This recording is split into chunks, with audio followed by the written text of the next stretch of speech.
জান্নাতের গন্ধ কি পাওয়া যায়? সুবহানাল্লাহ। আচ্ছা, একটু বলেই দিই মাঝখানে। রাসূলুল্লাহ সাল্লাল্লাহু আলাইহি ওয়াসাল্লাম মেরাজে হঠাৎ সুঘ্রাণ, নবী সাল্লাল্লাহু আলাইহি ওয়াসাল্লাম বলছেন কোত্থেকে আসছে এটা?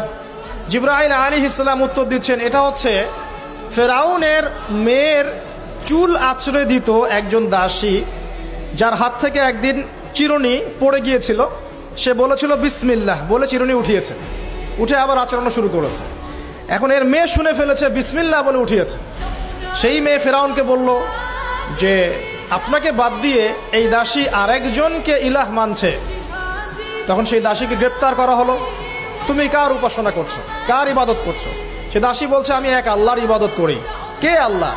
যে আল্লাহ আমাকে সৃষ্টি করেছেন, যে আল্লাহ আমার রব, যে আল্লাহ আপনারও রব। ফেরাউনকে মুখের উপর বলে দিল।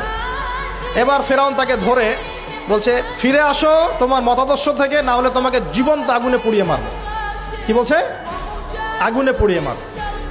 তো সে ফিরে আসে না। তখন ফেরাউন দেখলো তার সন্তান সন্ততি আছে কিনা। সন্তানরা আমাদের সফট কর্নার না, সন্তানকে ডেকে আনা হলো। দুইটা বাচ্চা, দুইটা কি তিনটা বাচ্চা।